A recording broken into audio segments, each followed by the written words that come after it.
সঙ্গে আঘাত করে বাংলাদেশের ক্ষমতায় আসতে চায়, ছাত্র জনতা রাজপথে থেকে তাদেরকে প্রতিহত করবে। একই সাথে আমরা এই কথা বলতে চাই, গোটা ভারতের মানুষের সাথে আমাদের অন্তরের মিল আছে। মানুষেরা তারা কিন্তু সাফারার, সেটা ভারতেও এবং বাংলাদেশেও, যারা ওখানে নিষ্পেষণের শিকার হচ্ছে, যারা নানাবিধ ভাবে কষ্টে আছে ভারতের জনতারা, তাদের প্রতি আমাদের সংহতি সলিডারিটি সবসময় থাকবে। কিন্তু যে নীতি দেওয়া হয় পররাষ্ট্র নীতি, এটা যেভাবে আকর্ষণমূলক নীতি দেওয়া হয়, বৈষম্যমূলক নীতি দেওয়া হয়, তার পক্ষে আমরা সকলে এক বাক্যে তার বিরোধিতায় আমরা নেমে যাব। বন্ধুগণ, তিস্তা মহাপরিকল্পনা হবার কথা কতগুলো বছর ধরে, কিন্তু সেটাকে ঝুলিয়ে রাখা হয়েছে। তিস্তা মহাপরিকল্পনা বাস্তবায়ন করা হলে এই তিস্তার নব্যতা ফিরে আসবে, তিস্তা কেন্দ্রিক শিল্প প্রতিষ্ঠান গড়ে উঠবে, তিস্তা কেন্দ্রিক কৃষি খাবার যেগুলো আছে সেগুলোতে সঠিকভাবে ফসল উৎপাদন করা সম্ভব হবে। এর কিছুই সম্ভব হচ্ছে না বিধায় রংপুরের মানুষকে না খেয়ে থাকতে হয়। আমরা দাবি জানাবো অতি সত্বর অন্তর্বর্তীকালীন সরকার তিস্তার পানিবন্টন চুক্তি এবং একই সাথে তিস্তার যে মহাপরিকল্পনা সেটা বাস্তবায়নের কার্যকর উদ্যোগ গ্রহণ করবে। 250টিরও বেশি ডিজাইন অপশন নিয়ে ওয়ালটন স্মার্ট ফ্রিজ, বোঝে আপনার প্রয়োজন। পানির অভাবে আমাদের কৃষকেরা সেখানে ফসল উৎপাদন করতে পারে না।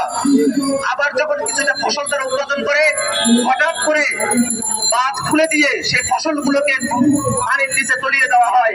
বাংলাদেশের উত্তরাঞ্চলের মানুষ, গঙ্গাবৃত অঞ্চলের মানুষ, তাদেরকে না খেয়ে থাকতে হয়।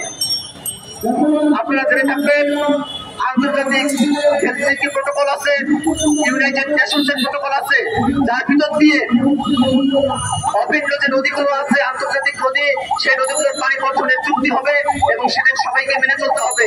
ইভেন উজানের দেশের পানি ছাড়া বা পানি না ছাড়ার কারণে মাটির দেশের যদি ক্ষয়ক্ষতি হয়, সেই ক্ষয়ক্ষতিগুলো ক্ষতিপূরণ দেওয়ার কথা বলা আছে হেলসিঙ্কি প্রটোকলের মধ্যে। কিন্তু আমাদের দেশে যারা এই নদী নিয়ে কাজ করেন, সরকারে বসে থাকেন, তারা কেউই এই বিষয়গুলো নিয়ে আন্তর্জাতিক মহলে একটা সমাধানমূলক প্রস্তাবনা, সমাধানমূলক বাস্তবায়ন তারা করে নিয়ে আসতে পারেন নাই। বর্তমানে অন্তর্বর্তীকালীন যে সরকার, এই সরকার গতানুগতিক সরকার নয়, এই সরকার হাজার হাজার মানুষের জীবন এবং রক্তের বিনিময়ে সরকার গণতন্ত্রের সরকার গঠিত হয়েছে। আমরা গণতন্ত্রের ভিতর দিয়ে যে সরকার গঠিত হলো, তাদের কাছে আহ্বান জানাই অতি দ্রুত তিস্তা সহ অন্যান্য নদীগুলোর পানির বন্টন যে চুক্তি সেটা বাস্তবায়ন করতে হবে। আমরা উত্তরের মানুষ, আমরা সবসময় অবহেলিত হয়ে আসছি। সমীক্ষা এসেছে রংপুর বিভাগের 8টা জেলায় যে পরিমাণ বাজেট দেওয়া হয়, তার দ্বিগুণ বাজেট শুধু গোপালগঞ্জ জেলায় দেওয়া হয়। আমরা কোনো জেলা বিদ্বেষী নই, আমরা আমাদের রংপুরের মানুষের অধিকারটুকু বুঝে পেতে চাই। এই যে বাজেট গেল কিছুদিন আগে, রশিদকে রংপুর সিটি কর্পোরেশনকে 1 পয়সা বাজেট দেওয়া হয় নাই, বেগম রোকেয়া বিশ্ববিদ্যালয়কে মাত্র 1 লক্ষ টাকা বাজেট দেওয়া হয়েছে। এর থেকে হাস্যকর কোনো অবদান আর হতে পারে না। বন্ধুরা আমার, অন্তর্বর্তীকালীন সরকার জনতার সরকার, সেই সরকারকে জনগণের মনের যে আকুতি, সেই আকুতি পালন করতে হবে।